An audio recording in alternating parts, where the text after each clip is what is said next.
Hello dear student, SNC class में आपका स्वागत है। आज हम लेके आए हैं सल्फर के ऑक्सीजन उन स्टूडेंट के लिए जिनके पेपर 9 तारीख को आने वाले हैं। बच्चों के बार बार फोन आ रहे थे कि हम कन्फ्यूज हो रहे हैं, बार बार भूल रहे हैं, तो कोई 5 ऑक्सीजन लाते हैं। हमने पिछले वीडियो में बताया आपको फास्फोरस के ऑक्सीजन है ना, उसके बाद है सल्फर के ऑक्सीजन, और 2017 में तो सल्फर और फास्फोरस के ऑक्सीजन दोनों ही एक साथ आ गए थे और में अथवा लगा के बीच में आ गए थे। तो इनमें हमारे हिसाब से कोई ऐसी बड़ी प्रॉब्लम नहीं है। जो मुख्य अम्ल है, अगर आप उस मुख्य अम्ल को याद किए रहे है ना, तो उस मुख्य अम्ल से आप सभी अम्लों की संरचनाएं है ना, और सभी अम्लों की ऑक्सीकरण अवस्था और सभी अम्लों की जो संरचना है वो सूत्र है वो बना सकते हैं। तो अब मुख्य अम्ल कौन सा था? जैसे मैंने बताया था आपको, फास्फोरस का मुख्य अम्ल था फास्फोरिक अम्ल। उसी प्रकार से सल्फर का जो ऑक्सी अम्ल है, आप समझ लेना, ऑक्सी माने ऐसे अम्ल जिनमें ऑक्सीजन सल्फर के साथ लगी है, तो उन्हें हम बोलते हैं ऑक्सी अम्ल। तो सल्फर का जो प्रमुख ऑक्सी अम्ल है वो कक्षा 6, 7, 8 से आप पढ़ते आ रहे हैं विज्ञान में, सल्फ्यूरिक अम्ल है ना, बिल्कुल कॉमनली आप सब लोग जानते हैं। तो पहला अम्ल हो गया अपना H2SO4, अच्छी तरह से समझना, इसे बोलेंगे हम सल्फ्यूरिक अम्ल। सल्फ्यूरिक अम्ल इसको सभी लोग जानते हैं अच्छी तरह से। तो सबसे पहले हम इसी का नाम लिख लेंगे, ठीक है। हमने बताया था आपको, यदि सल्फ्यूरिक अम्ल में से आप एक ऑक्सीजन कम कर दें, ठीक है, ये लिया मान लो हमने इसे यहां, इसके फॉर्मूला से -O कर दें तो एक O कम हो जाएगी, तो बन जाएगा फॉर्मूला H2SO3, ठीक है। तो अगर आप ऑक्सीकरण अवस्था देखें, बताया था हमने आपको पिछली वीडियो में फास्फोरस वाले में कि कम ऑक्सीकरण अवस्था में क्या लगता है? अस। निम्नतम ऑक्सीकरण अवस्था हो जब किसी तत्व की निम्न ऑक्सीकरण अवस्था, तो निम्न ऑक्सीकरण अवस्था में हम प्रयोग करते हैं अस, है ना। किसी तत्व की उच्च ऑक्सीकरण अवस्था में प्रयोग करते हैं हम क्या? एक। इसको अस लिखते हैं US, और इसको लिखते हैं IC, एक। तो यदि देखा जाए तो इस सल्फर की ऑक्सीकरण अवस्था कम है, इस सल्फर की ऑक्सीकरण अवस्था अधिक है। तो देखो इसमें क्या लगा है? सल्फ्यूरिक, एक लगा, तो इसमें लग जाएगा अस, तो इसका नाम हो जाएगा सल्फ्यूरस। कौन सा अम्ल? सल्फ्यूरस अम्ल। अब हमें इनकी संरचना देखनी है, तो संरचना के पहले हम इन दोनों की आपको एक चीज ध्यान दिए रहना, हम बड़े गौर से यहां पर लिख देते बोर्ड पे, आप लोग जब कॉपी पे लिख रहे हो तब लिखना, इनकी जरूरत पड़ती है ना। हम लोग इन चीजों पर गौर नहीं करते। थायो माने होता है सल्फर, ठीक है। तो यदि आप इसमें सल्फर एक एक्स्ट्रा कह देंगे तो फिर उस अम्ल का नाम हो जाएगा थायोसल्फ्यूरस अम्ल। हम बता रहे हैं आपको बनाना उसका। तो सबसे पहले हमें इसकी संरचना बनानी है इन दोनों की, ठीक है। इन 2 से हम 5 बना देंगे, नो कन्फ्यूजन, है ना। 5 के अलावा फिर 6वां है, 7वां है, वो भी ऑक्सी अम्ल है, लेकिन आपको याद करने के लिए 5 ऑक्सी अम्ल बहुत बढ़िया है। सल्फ्यूरिक, एक ऑक्सीजन कम कर दो, सल्फ्यूरस, जैसे आपने किया था फास्फोरिक, और फास्फोरिक अम्ल में से एक ऑक्सीजन कम की तो बन गया था फास्फोरस, हमने पिछली वीडियो में आपको बताया है। तो अब यदि आपको संरचना बनानी है तो हम क्या करेंगे? सल्फर का परमाणु क्रमांक लिखेंगे 16, तो इसके बाहरी कोश में इलेक्ट्रॉन होंगे 2, 8, 6। बाहरी कोश में कितने इलेक्ट्रॉन होंगे? 6 इलेक्ट्रॉन होंगे। तो आप ध्यान देंगे सल्फर की जो संयोजकता है वो कितनी है? 6 है। तो सबसे पहले हम क्या करेंगे, इसमें देखें आप 3 तो सल्फर में 2 हाइड्रोजन लगी हैं, तो हम क्या करेंगे? 2 हाइड्रोजन लगा देंगे, 1 हाइड्रोजन, 2 हाइड्रोजन। वो ऑक्सीजन लगी है 3, है ना। तो इसमें क्या करना है? हर हाइड्रोजन के साथ एक ऑक्सीजन जोड़ देंगे, OH। अब बॉन्ड कितने बनाना है सल्फर को? सल्फर को बंद बनाना है 6, तो इसके बाहरी कोश में इलेक्ट्रॉन 6 है, तो एक बंद OH के साथ बन गया, हम डॉट के रूप में लिख रहे हैं, एक ये दूसरे OH के साथ बन गया, ठीक है। और एक बची है ऑक्सीजन, देखो 2 ऑक्सीजन है, एक ऑक्सीजन और है, तो यहां पर इसको डबल बॉन्ड से जोड़ देंगे हम ऑक्सीजन। कई बुक में हमने देखा है कोऑर्डिनेट बॉन्ड से बना देते, लेकिन हमने जो हमारे सर ने पढ़ाया है और डबल बॉन्ड से ही बताया है, ठीक है। तो डबल बॉन्ड से ऑक्सीजन। अब इसके बाद देखना कितने इलेक्ट्रॉन उपयोग हुआ है? 1, 2, ये 3, ये 4, और ऊपर बची 2, तो ये रख दी मैं डॉट में, तो ये हो गया क्या? Lone pair. माने इन इलेक्ट्रॉन ने बंद बनाने में भाग नहीं लिया, तो आप इनको शो भी कर सकते हैं, लिख भी सकते हैं, लोन पेयर ऑफ इलेक्ट्रॉन, अर्थात बी इलेक्ट्रॉन जो बंद बनाने में भाग नहीं लेते। अब इसकी संरचना बनानी है, तो आप तो ये ध्यान दें कि जिसमें जो OH हैं इनको अकेला नहीं जुड़ना है, हमेशा इसके साथ में ऑक्सीजन जुड़ते जाना है। और ऑक्सीजन सल्फर की ऑक्सीजन अवस्था 6 करनी है, तो हमने यहाँ लिखा सेंटर में सल्फर। इसके बाहरी कोश में भी 6 इलेक्ट्रॉन होंगे, 2 H लगे हैं अपने पास, तो एक OH, H के साथ O जुड़ दो हमेशा, दूसरा OH। अब O कितने हैं, 4 हैं, तो एक ऑक्सीजन लग जाएगा यहाँ। तो कितने बंध बन गए, 1 2 3 4 इलेक्ट्रॉन बनाने में उपयोग हुए। अब ऑक्सीजन कितनी है बेटा, 4 हैं, 3 ऑक्सीजन आपकी लग चुकी। तो जहां पर यहाँ 2 बिंदी बनी थी लोन पेयर की फॉर्म में, इन 2 डॉट लाइन से हम एक ऑक्सीजन और जोड़ सकते हैं, तो ये बनेंगे 6। तो ये हो गई संरचना किसकी, सल्फ्यूरिक अम्ल की। इसमें कोई दिक्कत नहीं होनी चाहिए, ये हमने मिटा दिया। ठीक है, आप फिर देख लें, सल्फर के साथ आप जितनी हाइड्रोजन लगी हैं उन सभी हाइड्रोजन के साथ क्या जुड़ना है, ऑक्सीजन को जोड़ देना है, और फिर बाद में जितनी ऑक्सीजन बची हैं उनको डबल बॉन्ड से जोड़ देना है। तो यहाँ पर 3 ऑक्सीजन थी, तो 2 ऑक्सीजन हमने हाइड्रोजन के साथ जोड़ दी, 1 ऑक्सीजन अकेली जोड़ दी, और बाकी जो 2 इलेक्ट्रॉन बचे उन्हें लोन पेयर के फॉर्म में हमने रिप्रेजेंट कर दिया। ठीक है, अब है, आप बोल रहे होंगे कि सर ने थायो क्यों लिखाया। थायो माने होता है सल्फर। यदि इसी अणु में, ये हो गया अपना पहला ऑक्सीजन, ये हो गया आपका दूसरा ऑक्सीजन। ठीक है, अब हम बना रहे हैं तीसरा ऑक्सीजन। तो ध्यान देना, थायो माने होता है सल्फर। ठीक है, तो हमें क्या करना है, इसमें सल्फर एक ऐड करना है, फिर ध्यान देना अच्छी तरह से, और ऑक्सीजन को घटा देना है, कम कर देना है। तो इसका फॉर्मूला बनेगा AH2, जहां का था लगेगी हम AH2, एक सल्फर ऐड कर देंगे तो सल्फर हो जाएंगे 2, सो AH2, और O3 की जगह यहां पर हो जाएगा O2। इसलिए हो जाएगा कोई एक ऑक्सीजन को हमने क्या कर दिया, कम कर दिया। अब इसकी संरचना बनानी है। सबसे पहले हमने इस पूरी विधि में किया क्या, हमने सल्फर को जोड़ा है, तो इसमें इस वाले अम्ल में एक सल्फर एक्स्ट्रा हो गई, तो इसका नाम आ गया थायो। तो जो आपने किससे बनाया, सल्फ्यूरस अम्ल से बनाया, तो इसका नाम हो जाएगा थायो सल्फ्यूरस अम्ल, थायो सल्फ्यूरस अम्ल, क्योंकि इसमें क्या लगा दिया, हमने थायो लगा दिया। अब हमें संरचना बनानी है, तो इसमें और इसमें क्या अंतर है, गौर करें आप, एक ऑक्सीजन कम है, एक सल्फर जुड़ी हुई है, तो इस पूरी संरचना में यहाँ से ऑक्सीजन कम कर देंगे और यहाँ पर सल्फर को ऐड कर देंगे, ये गौर करना है। तो देखो हम करते हैं, यहाँ वैसी संरचना बनानी है पूरी। ये बनाई हमने सल्फर सेंटर में, ऊपर यहाँ की तरह बना दिए क्या, लोन पेयर, OH जोड़ा, हमने OH जोड़ दिया, और जहां डबल बॉन्ड से O जुड़ा वहां डबल बॉन्ड से जोड़ देंगे हम क्या, सल्फर। ये बन गया थायो सल्फ्यूरस अम्ल। ठीक है, अब है यहां पर तीसरा जो बना है सल्फ्यूरिक अम्ल से। ठीक है, तो अब हमें यहां फिर कर देना है ऐसे ही। हम क्या करेंगे, फिर देखना गौर करना, एक प्लस सल्फर को ऐड कर देंगे, माइनस ऑक्सीजन को कम कर देंगे। तो जब आप सल्फर ऐड करेंगे तो इस नाम में फिर क्या लग जाएगा, आगे थायो लग जाएगा। तो अब फॉर्मूला क्या बनेगा, तो दो गौर करो, AH2 जहां का था फॉर्मूला है AH2, सल्फर ऐड की हमने तो 2 सल्फर हो गई, वो O4 में से एक ऑक्सीजन कम कर देंगे, तो क्या बनेगा AH2 संरचना में हमें कोई परिवर्तन नहीं करना। हम क्या करेंगे कि सेंटर में सल्फर लिखेंगे, यहाँ OH लिख देंगे, यहाँ OH लिख देंगे, और जहां डबल बॉन्ड O से O जुड़ा है वहां आप चाहें तो सल्फर लिख सकते हैं, यहाँ ऊपर बचेगा डबल बॉन्ड O। चाहे आप ऐसा लिख दें, आप कहें सर यहाँ से हटाना है तो आप यहाँ सल्फर लिख दें, चाहे यहाँ वो लिख दें, किसी एक जगह एक ऑक्सीजन हटा दें, उसके बदले में सल्फर लगा दें, तो क्या बन जाएगा, थायो सल्फ्यूरिक अम्ल। ये इसका कौन सा हो गया, सल्फ्यूरिक अम्ल। इसमें हमने क्या किया, एक सल्फर को ऐड कर दिया, तो इसका नाम हो जाएगा थायो सल्फ्यूरिक अम्ल। आप समझ गए होंगे थायो अपने क्यों नहीं हुआ। तो अब इस प्रकार से आपके कितने पास अम्ल हो गए, आपके पास 4 हो गए, सॉरी हाँ 1 2, ये 1 हो गया, ये 2 हो गया, इसको कह देंगे हम क्या 3, ये 4 अम्ल हो गए। हमें बनाना है कितने, 5 अम्ल बनाना है। ठीक है, अब 5वां बनाते हैं हम कौन सा, डाई, जो हमने फास्फोरस से बनाया था। अगर हम 2 सल्फ्यूरिक अम्ल के अणुओं को जोड़ दें, ठीक है, और जल का अणु एक बाहर निकाल दें, तो बन जाएगा इसका डाई। इसी को हम बोल सकते हैं पायरो। क्या बोल सकते हैं, पायरो। तो ये हो गया 5वां। गौर करना हम कैसे बनाते हैं 5वां बना रहे हैं किससे, सल्फ्यूरिक अम्ल से।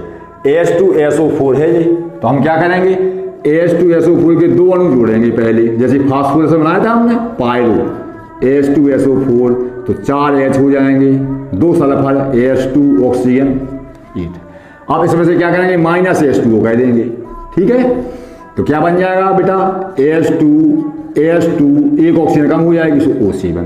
इसे बोलेंगे हम डाई सल्फ्यूरिक अम्ल, क्योंकि इस अणु में 2 अणु सल्फ्यूरिक अम्ल के हैं, इसलिए इसको क्या लगाया, डाई। अगर आप इसको पानी के साथ गर्म करेंगे, बॉयल करेंगे, तो बन जाएंगे 2 अणु सल्फ्यूरिक अम्ल के। तो गर्म करना किसको बोलते हैं, पायरो माने होता है गर्म करना, तो उसका एक नाम और पड़ जाएगा पायरोसल्फ्यूरिक अम्ल। तो हम बनाने का प्रयास कर रहे हैं, आप देखना इस फॉर्मूला को तो आप बना ही सकते। अब दिक्कत आती है संरचना की, तो ऐसे ऐसे दो अणुओं को जोड़ के हम जल का अणु बाहर निकाल लेंगे। इस संरचना को आप पलट के लिखते हैं, क्योंकि एक अणु का OH दूसरे अणु के OH के पास आ जाए। तो देखो गौर करना आप लोग, सल्फर ऊपर हमने लिखी ऑक्सीजन, यहां नीचे लिख दिया OH, ऐसा कहते पलट के लिखते हैं अपन उसको, डबल बॉन्ड O इस साइड कह देते ताकि H2 निकल जाए, ये वाला इस साइड ऐसा कह दिया आप, OH नीचे लगा दिया, इससे कोई अंतर थोड़ी पड़ा, वो एक OH भी इस साइड लगा दिया। अगर आप लोगों को वास्तव में इसको याद करना है तो आप रफ कॉपी पे साथ में लिखते जाएं, वो एक दो बार रफ कॉपी पे आप लिख दें, है ना, तो ये आपको याद बना रहेगा, भूलेगा कभी नहीं। आप रिवाइज करेंगे कभी नहीं भूलेगा। आप देख रहे हैं ऐसे ऐसे दो अणु बन गए सल्फ्यूरिक अम्ल के। हमने ऑक्सीजन को इस साइड इसलिए लिख दिया, इसमें साइड है, देखो ये तो इसी साइड बना, इसका हमने पलट दिया तो ये इस साइड आ गया, ताकि यहां से हम H2O का मॉलिक्यूल निकाल सकें। तो आप इसको रफ कॉपी पे बना सकते हैं मेन एग्जाम में, है ना, और रफ पे बनाने के बाद फिर आप उसे मेन पेज पर या फेयर वाले में कॉपी कर सकते हैं। देखो ये बन गया। तो आपने यहाँ पर देखना क्या क्या था, यहाँ पर OH था, और यहाँ पर क्या था OH, तो हमने H2 को निकाल दिया, देखो दो H निकाल दिए, एक को जल का अणु एक बाहर निकाल दिया, तो बीच में क्या बना रहेगा, ऑक्सीजन बना रहेगा। तो आप क्या देख रहे हैं, ऐसे ऐसे दो अणु जोड़े। अब अगर आप फॉर्मूला बनाओ आप, तो फॉर्मूला कितना हो जाएगा, कितने H हैं, 2 H हैं, तो H2 2 सल्फर है, तो H2 अब गिनेंगे हम, काउंट करेंगे ऑक्सीजन, तो 1 2 3, बीच में सेंटर वाली 4 5 6 7, तो H2O7। अब जब इन दोनों अणुओं को अगर आप जल के साथ गर्म कर दें, उबाल लें, देखो इसको उबालेंगे हम HOH के साथ, तो गर्म करेंगे तो एक OH चला जाएगा एक अणु के साथ, समझ रहे होंगे आप, वो एक OH चलेगा, तो सल्फ्यूरिक अम्ल के कितने अणु बनेंगे, 2, इसलिए इसका नाम क्या पड़ेगा, इसका नाम होगा, 2 अणु है इसमें सल्फ्यूरिक अम्ल के, इसका नाम होगा डाई सल्फ्यूरिक अम्ल, नाम है डाई सल्फ्यूरिक अम्ल, ठीक है। और इसको एक को बोल सकते, अगर आप चाहो तो पायरो लगा सकते, तो इसका एक नाम और हो जाएगा, या पायरो सल्फ्यूरिक एसिड,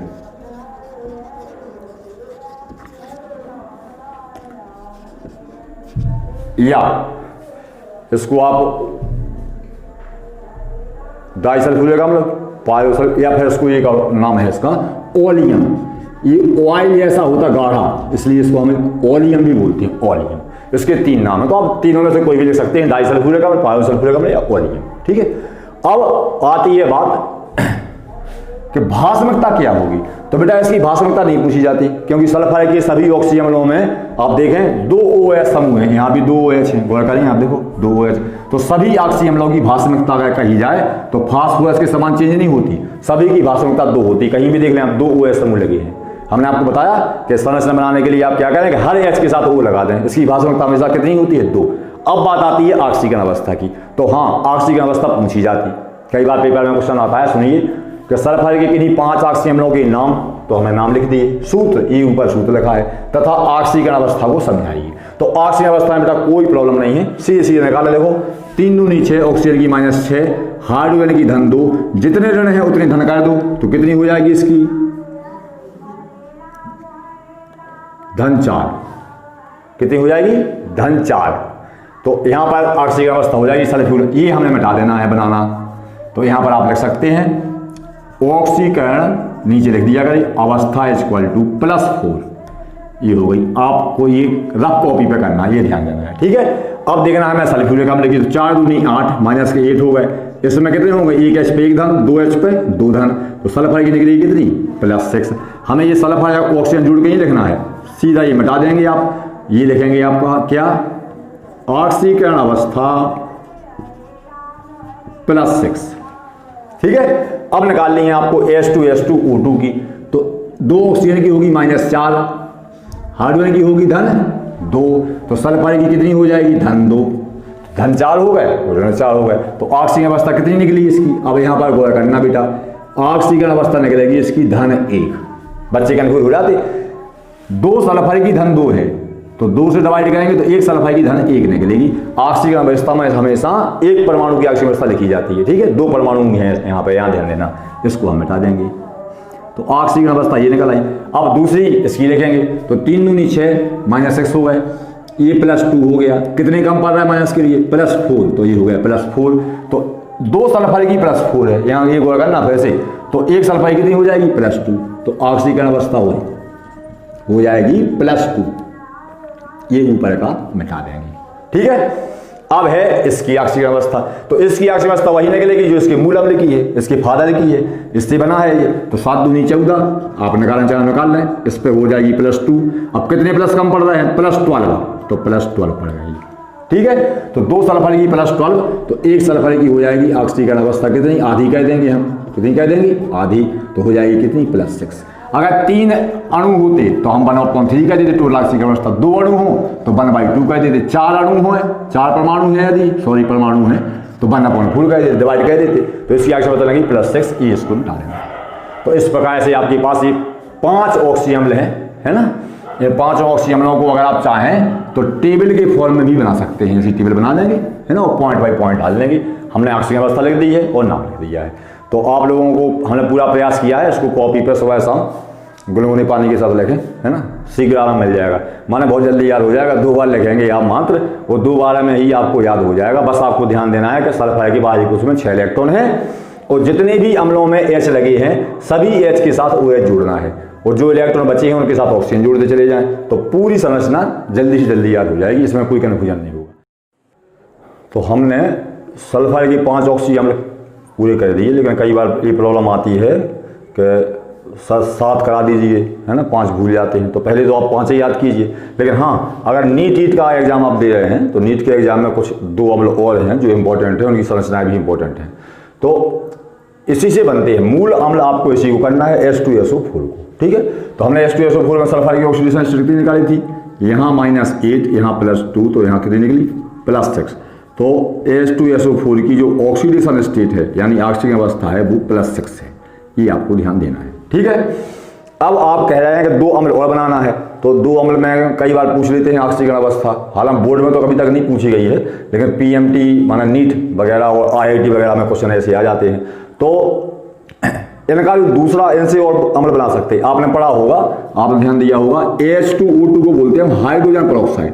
अब हाइड्रोजन पेरोक्साइड देखें आप, HOOH, तो बेसिकली ऑक्सीजन की जो ऑक्सीजन अवस्था होती है वो कितनी होती है? -2 होती है। लेकिन यहाँ पर ऑक्सीजन की ऑक्सीजन अवस्था डिवाइड हो जाएगी, क्योंकि एक ऑक्सीजन दूसरी ऑक्सीजन से जुड़ी है, तो इसको हम बोलते हैं पर ऑक्साइड। नाम होता है इसका हाइड्रोजन पेरोक्साइड। तो जहां पर आप ध्यान देना, जहां पर एक साथ 2 ऑक्सीजन बॉन्ड बनाकर जुड़ी हो, तो इस लिंकेज को बोलते हैं हम क्या? Peroxide linkage. क्या बोलते? Peroxide linkage. तो पेरोक्साइड लिंकेज में हमने आपको ऑक्सीजन अवस्था निकालने के नियम लिखाए थे, उसमें हमने बताया था कि अगर ऑक्सीजन डाइऑक्साइड में जुड़ी है ना, तो ऑक्सीजन अवस्था लेते हैं -2, अगर पेरोक्साइड में लेते हैं तो होती है -1। एक्चुअल में दोनों ऑक्सीजन की ऑक्सीजन अवस्था -1 हो जाती, तो कितनी हो गई टोटल? -2 हो गई, तो +1 इस एच की हो जाती, +1 इस एच की। माने हाइड्रोजन पेरोक्साइड एक ऐसा कंपाउंड है जिस कंपाउंड में ऑक्सीजन की ऑक्सीजन अवस्था -2 के अलावा आती है। ये भी क्वेश्चन आता है कि ऑक्सीजन के कोई ऐसे 2 यौगिक बताएं जिनमें ऑक्सीजन की ऑक्सीजन अवस्था -2 से इतर माने अलग आती हो, तो ये पेरोक्साइड लिंकेज है। आपको ध्यान देना है कि पेरोक्साइड लिंकेज का पता कब लगेगा? तो पेरोक्साइड लिंकेज का पता चल जाएगा नाम में, क्योंकि जिन कंपाउंड में पेरोक्साइड लिंकेज होगी उनके नाम के आगे पेरोक्साइड लगा होगा। एक दूसरा, अगर आपको संरचना का ज्ञान होगा तो आपको पता चल जाएगा कि पेरोक्साइड लिंकेज है। कई बुक्स में ऑक्सीकरण अवस्था, जैसे आपने कुछ बुक्स देखी हैं अभी MP बोर्ड वाली, उनमें ऑक्सीजन अवस्था छपी ही नहीं है या छापी गई है तो वो ऑक्सीजन अवस्थाएं गलत हैं। तो नीट वगैरह के एग्जाम में ऐसी लिंकेज आती है। तो आप सल्फ्यूरिक अम्ल देख रहे हैं, यदि सल्फ्यूरिक अम्ल में से 2 OH समूह, हमने बताया था, इस संरचना हम आपको बता चुके, 2 OH समूह में से किसी एक OH समूह में हम पेरोक्साइड जोड़ दें तो देखो कैसी संरचना बन जाएगी। इसी से बन जाएगा वो H डबल बॉन्ड O, और यहाँ पर आपने लगा दिया क्या? डबल बॉन्ड O, नीचे OH। किसी भी एक OH को क्या से जोड़ दो? पेरोक्साइड से जोड़ दो, तो HO सिंगल बॉन्ड O, ये हो गया पेरोक्साइड लिंकेज, ठीक है। तो अब इस अम्ल का नाम क्या होगा? तो हमने इस अम्ल में और इस अम्ल में देखें क्या अंतर हो गया? केवल बेटा एक ऑक्सीजन एक्स्ट्रा हो गई, हमने इस कोने पे एक ऑक्सीजन को एक्स्ट्रा जोड़ दिया।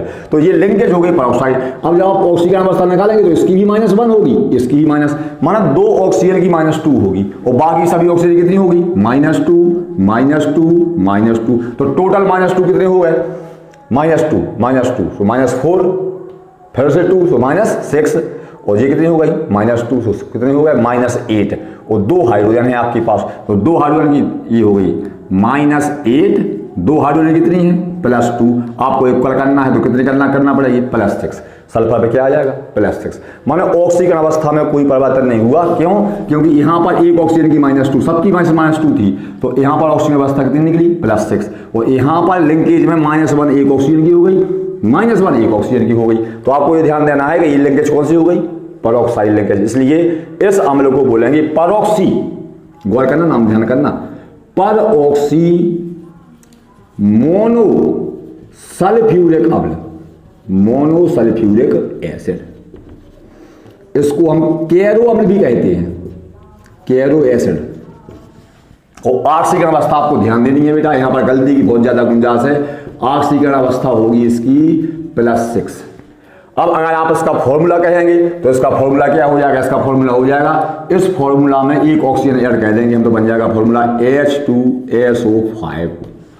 तो अगर आप फॉर्मूला के हिसाब से ऑक्सीजन अवस्था निकालेंगे H2SO5, तो आप गलती कहाँ करेंगे, 5 ऑक्सीजन को -10 मान लेंगे, है ना, 2 हाइड्रोजन को +2, तो सल्फर की निकलेगी +8। हमने बुक भी देखी है, बुक वाले भी ऐसे ही निकाल रहे हैं, लेकिन एक गलत ऑक्सीजन अवस्था है। आपको ध्यान देना है कि इसमें पेरोक्साइड लिंकेज है, तो इसमें से 5 में से ये बना फॉर्मूला गोल करना, H2SO5, 5 में से 2 है पेरोक्साइड लिंकेज की, तो कितनी बची, 3 और बाकी है O2। तो O2 की होगी -2, 2 O की -2 होगी क्योंकि पेरोक्साइड लिंकेज है, और 3 ऑक्सीजन की होगी -2 × 3, तो कितनी हो जाएगी, -6। तो टोटल कितने हो गए, -8, तो +2 लगा देंगे, तो उस पर हो जाएगी +6। ऑक्सीजन अवस्था में कोई परिवर्तन नहीं करना, इसलिए हमें उनको बता नहीं रहती है ना, लेकिन बार बार पूछा जाता है तो हम आपको बता रहे हैं। अब आपको क्या करना है, तो ये एक एसिड बन गया नया, पेरोक्साइड लिंकेज आपको समझ में आ गई होगी, तो 2 अम्ल बन गए आप इससे। वो तो अपने 5 आपको करा दिए थे, वही करना आप तो बेहतर रहेगा, फर्स्ट सेकंड, हम तो समझाने के लिए बता रहे हैं। अगर आप चाहें कि इससे एक अम्ल और बना दें, तो हमने पढ़ा है सल्फ्यूरिक अम्ल का डाई, जिसको हम बोलते हैं डाई सल्फ्यूरिक अम्ल। ऐसे ऐसे 2 अणु को जोड़ें, तो देखो जोड़ देते हैं हम, S डबल बॉन्ड O इस साइड लिख दो, O ऊपर भी डबल बॉन्ड O, नीचे OH। हमने ऐसा इसलिए लिख दिया, पलट के लिख दिया इसको, ऐसा इसलिए लिख दिया ताकि OH पास आ जाए और क्या निकल जाए, जल का अणु कल बताया था हमने। अब यहाँ पर फिर से सल्फर, यहाँ आ जाएगा OH डबल बॉन्ड O। तो अब यहां से क्या करेंगे आप, एक OH निकाल लेंगे, एक H, तो क्या निकल जाएगा, H2O। तो अब बीच में क्या आ जाएगी, ऑक्सीजन। तो हमने क्या किया, ऐसे ऐसे 2 अणुओं को जोड़ा, तो जी एसिड बन गया, -H2 को हटा दिया। तो इसे हमने कल बताया था आपको, इसको बोलते हैं हम डाई सल्फ्यूरिक अम्ल, डाई सल्फ्यूरिक एसिड। ठीक है, तो अब आपको क्या करना है, अगर आप इसका एक पेरोक्सी बनाना चाहें, तो ये बीच की लिंकेज है ऑक्सीजन की, यहां पर आप 2 ऑक्सीजन जोड़ सकते हैं, O सिंगल बॉन्ड O। ठीक है, तो इसका पहले फॉर्मूला था क्या, H2S2O7। अब हमने एक ऑक्सीजन को और जोड़ दिया, तो O7 की जगह हो जाएगा O8। अगर आप चाहें तो काउंट कर सकते हैं, 1 2 3 4 5 6 7 8 ऑक्सीजन 8 हो गए। उसको बोल रहे थे हम डाई सल्फ्यूरिक एसिड, उसको बोलेंगे हम पेरोक्सी, पेरोक्सो भी लगा देते हैं, पेरोक्सी डाई सल्फ्यूरिक एसिड। ठीक है, इसका एक नाम और फेमस नाम है, इसका नाम है मार्शल अम्ल। ये भी नीट एग्जाम में इसकी ऑक्सीजन अवस्था निकालने के लिए पूछते हैं। तो अब यहाँ पर वैसे प्रॉब्लम हो गई, अब आपको देखना है कि 2 ऑक्सीजन पेरोक्साइड लिंकेज में है, तो -1, तो O8 की जगह बचेंगी कितनी, 6 और O2, तो ये O2 की हो जाएगी -2, एक ऑक्सीजन की -1, तो 2 ऑक्सीजन की -2, इसकी हो जाएगी -12, 6 दूनी 12, हाइड्रोजन की हो जाएगी कितनी, धन 2, तो कितने कम पड़ रहे हैं, माइनस कितने हैं, -14 हैं, धन के 2 हैं, तो कितने बचेंगे, धन 12। तो एक सल्फर की निकालेंगे तो हाफ कह देंगे, ऑक्सीडेशन स्टेट इक्वल टू कितनी कह देंगे, +6। तो इस प्रकार से ऑक्सीजन अवस्था वही रहेगी, देखो +6 की +6 ही रहेगी, है ना, इसमें कोई परिवर्तन नहीं होगा। में तो ऑक्सीजन अवस्था में कोई परिवर्तन नहीं होगा। इस अम्ल को बोलते हैं मार्शल अम्ल। तो ये बहुत ज़्यादा इंपॉर्टेंट है, नीट वगैरह एग्जाम के लिए, IIT वगैरह एग्जाम के लिए ज़्यादा इंपॉर्टेंट होते हैं, इसलिए आप इनको याद किए रहें और ध्यान करें कि ऑक्सीजन अवस्था में बच्चे गलती कहते हैं, ऑक्सीजन अवस्था में गलती नहीं करनी है। इसमें अगर आप OH में एक पेरोक्साइड लिंकेज लगा देंगे तो ये बन जाएगा पेरोक्सी मोनोसल्फ्यूरिक एसिड, इसका कॉमन नाम है केरो एसिड, है ना। तो इसकी ऑक्सीजन अवस्था निकालेंगे तो 5 नहीं मानेंगे, इसको 2 पेरोक्साइड लिंकेज मानेंगे। तो अब ये आपको पता तभी चलेगा जब आप संरचना के बारे में जानते हो, या फिर ऊपर वाला नाम आ जाए, देखो पेरोक्सी मोनोसल्फ्यूरिक एसिड, है ना, तो इससे आप जल्दी आइडेंटिफाई कर लेंगे, या पेरोक्सी डाइसल्फ्यूरिक एसिड। तो इसी के साथ ये आपके हमने 7 ऑक्सी एसिड करा दिए है ना, और 7 ऑक्सी एसिड में से आपको 5 इंपॉर्टेंट है, तो जो पहले वाले हमने 5 कराए थे वो आप याद किए रहना। अगर आप कुछ एक्स्ट्रा नॉलेज चाहते हैं तो ये दोनों एसिड भी आप अच्छी तरह से समझ सकते हैं, है ना। चैनल को सब्सक्राइब करें और कमेंट बॉक्स में कमेंट जरूर करें कि आपको समझ में आ रहा है या नहीं। धन्यवाद।